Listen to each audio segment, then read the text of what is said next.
Prashanth Kishor hot comments. ఏపీలో వైసీపీ ఓటమి ఖాయమంటున్న ప్రశాంత్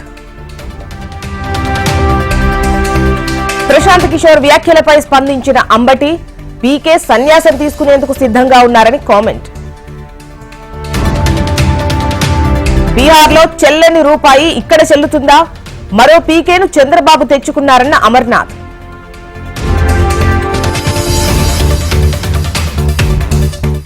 ఇవాళ రేపు తెలంగాణలో ప్రధాని పర్యటన, పలు అభివృద్ధి కార్యక్రమాలకు శంకుస్థాపన.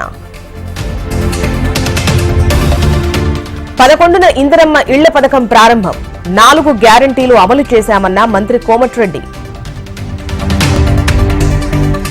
ఇవాళ బీఆర్ఎస్ లోక్సభ అభ్యర్థుల ప్రకటన, ఫస్ట్ లిస్ట్ రిలీజ్ చేయనున్న కేటీఆర్. సీఎం రేవంత్ ను కలిసిన బంగారు శృతి, కాంగ్రెస్ లో చేరుతారని జోరుగా ప్రచారం. చంద్రబాబు ప్రజల్ని తప్పుదోవ పట్టించాలని చూస్తున్నారు, ప్రజల అండదండలు జగన్ కు ఉన్నాయన్న మేరుగు నాగార్జున. పవన్ ను కలిసిన చిత్తూరు వైసీపీ ఎమ్మెల్యే, త్వరలోనే జనసేన పార్టీలో చేరే అవకాశం. ఆశావహులతో ఏపీ బీజేపీ నేతల సమావేశం, పొత్తులపై అధిష్టానానిదే తుది నిర్ణయమన్న పురంధరేశ్వరి. ప్రజలు ప్రధానిగా మోడీనే కోరుకుంటున్నారు, విపక్షాలకు తమ ప్రధాని అభ్యర్థి ఎవరో తెలియదన్న Bandi Sanjay. BJP MLA Raja Singh hot comments, Babri మసీదు కోసం ఎంపీ అసద్ యాగి చేస్తున్నారట. 6న మహబూబ్ నగర్ లో సీఎం రేవంత్ పర్యటన, పాలమూరు ప్రజా దీవెన పేరుతో కాంగ్రెస్ భారీ బహిరంగ సభ.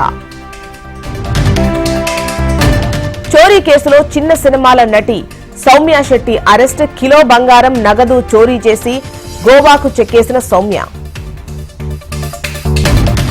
భారత్ లో నిరుద్యోగ సమస్య తీవ్ర స్థాయిలో పెరిగింది, దేశంలో పాకిస్తాన్ కంటే దారుణ పరిస్థితులన్న రాహుల్ గాంధీ. పాట్నా వేదికగా ఇండియా కూటమి బల ప్రదర్శన, నితీష్ కుమార్ లక్ష్యంగా నేతల విమర్శలు. టికెట్ నిరాకరించిన బీజేపీ, రాజకీయాల నుంచి తప్పుకున్న మాజీ కేంద్ర మంత్రి హర్షవర్ధన్. సార్వత్రిక ఎన్నికల బరిలో ప్రియాంక గాంధీ, డామన్ డయ్యూన్ నుంచి బరిలో దిగే ఛాన్స్. మరోసారి రైతుల ఆందోళన బాట, 6న ఢిల్లీకి పాదయాత్ర, 10న దేశవ్యాప్తంగా రైల్ రోకో. పాకిస్తాన్ ప్రధానిగా షెహబాజ్ షరీఫ్ ఇవాళ అధ్యక్ష భవనంలో ప్రమాణ స్వీకారం.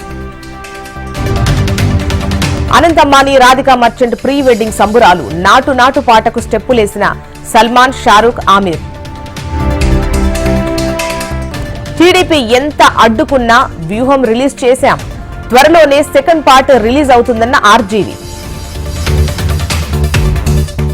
WPL లో గుజరాత్ ను చిత్తుగా ఓడించిన ఢిల్లీ, 25 పరుగుల తేడాతో ఢిల్లీ విజయం. శ్రీశైలంలో ఘనంగా బ్రహ్మోత్సవాలు, హంస వాహనంపై ఊరేగిన స్వామివారు.